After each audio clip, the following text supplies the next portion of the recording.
Hello everyone, welcome back to my channel. मेरा नाम है सौम्या द्विवेदी और आज मैं इस वीडियो में आरपीएफ कांस्टेबल के मॉक टेस्ट स्कोर के बारे में बात करूंगी। जैसा कि आप सभी को पता है कि किसी भी एग्ज़ाम को क्रैक करने के लिए फिर किसी एग्ज़ाम के लिए तैयारी करते टाइम सबसे ज़रूरी होता है टेस्ट सीरीज़ लगाना। तो आप लोग अक्सर पूछते रहते हैं कि आप टेस्ट कहाँ से लगाती हैं, मॉक टेस्ट कहाँ से लगाती हैं, chapter wise full mock test कहाँ से लगाती हैं। तो मैं टेस्ट बुक के ईयरली पास प्रो से अपना टेस्ट लगाती हूँ, जिसमें 80,000 प्लस मॉक टेस्ट है और 800 प्लस एग्जाम को टारगेट करते हुए हैं। इसमें 12 प्लस लैंग्वेज को यूज़ करके इसमें टेस्ट बनाया गया।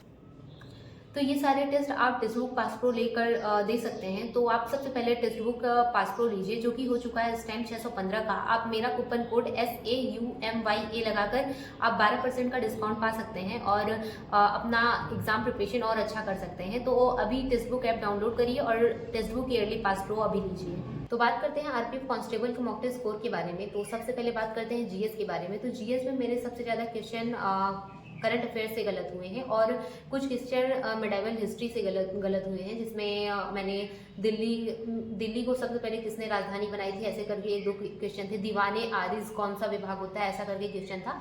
तो कुछ क्वेश्चन मेरे वहाँ से गलत हुए हैं और ज़्यादातर मेरे करंट अफेयर्स के क्वेश्चन गलत हुए हैं। और बात करते हैं मैथ की। तो मैथ में सबसे ज़्यादा आज के मॉक टेस्ट में सबसे ज़्यादा क्वेश्चन एज का दिया हुआ था। एज का था, परसेंटेज का था, टाइम डिस्टेंस का था, 2-3 क्वेश्चन टाइम एंड वर्क के भी थे। तो सबसे ज़्यादा क्वेश्चन इसमें एज का दिया हुआ था। कम से कम 4 या 5 क्वेश्चन एज का दिया ही हुआ था। तो एज एक छोटा चैप्टर है, आप उसको तैयार कर लीजिएगा। और अगर आपको उसका कॉन्सेप्ट नहीं क्लियर है तो आप आदित्य रंजन सर या फिर राहुल तेवतिया सर से उसका कॉन्सेप्ट क्लियर कर लीजिएगा। उसके बाद बात करते हैं रीजनिंग की। तो रीजनिंग भी सही आया हुआ था, बहुत टफ क्वेश्चन नहीं था और मेरा रीजनिंग के 6 क्वेश्चन गलत हो गया था। तो 6 क्वेश्चन किस तरह गलत हुआ था? 2 समीकरण के क्वेश्चन थे जिसमें मैंने गलत टिक कर दिया था। मीन्स उसको प्रतिस्थापित करना था, मतलब 2 अंक को प्रतिस्थापित करना था। तो 2 क्वेश्चन सेम दिए हुए थे, तो दोनों मेरा गलत हो गया था। और एक क्वेश्चन था मेरा सीरीज का, जिसमें 15-16 ऐसे करके दिया हुआ था, उसका मैंने सीरीज गलत लगा दिया था, तो वो गलत था। और एक कथन निष्कर्ष का क्वेश्चन गलत था और एक कोडिंग डिकोडिंग का क्वेश्चन गलत था। तो मेरा 6 क्वेश्चन रीजनिंग में गलत। तो टोटल बात करते हैं तो मेरा जीएस में 32 क्वेश्चन सही था, 14 क्वेश्चन गलत था और मैथ में 19 क्वेश्चन सही था, 4 क्वेश्चन गलत था। रीजनिंग में मेरा 29 क्वेश्चन सही था और 6 क्वेश्चन गलत था। टोटल मेरा 80 क्वेश्चन सही था और 24 क्वेश्चन।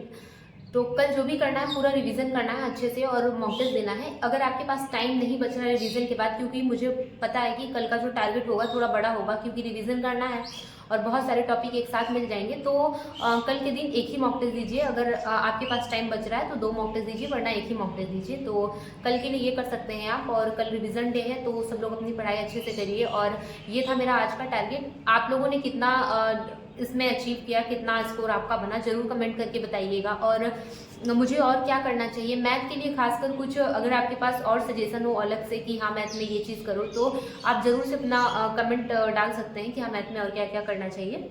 बाकी तो जीएस में सही है, बट ये जो रॉन्ग क्वेश्चन ज़्यादा हो गए हैं इसको थोड़ा कम करना है कि हाँ जो चीज़ें नहीं आ रही हैं। जैसे करंट अफेयर्स में ही है कि कुछ ऐसी चीज़ें थी कि मैंने पढ़ी थी, बहुत अच्छे से पढ़ी थी, बट उसमें भी मैंने गलत कर दिया करंट अफेयर्स में। क्योंकि हम लोग एक लंबे टाइम से करंट अफेयर्स को भी कवर कर रहे हैं, जनवरी फरवरी से एक मंथ का ऐसे करके कवर कर रहे हैं। तो इस हिसाब से तो सही होना चाहिए था, बट नहीं हो पाया। तो जीएस का स्कोर रॉन्ग मैंने क्वेश्चन ज़्यादा कर दिए हैं। तो इसको देखते हैं कि क्या क्या करना है अभी। अब कल से नहीं, परसों से, क्योंकि कल पूरा रिवीजन डे है, कल पूरा रिवीजन ही करना है।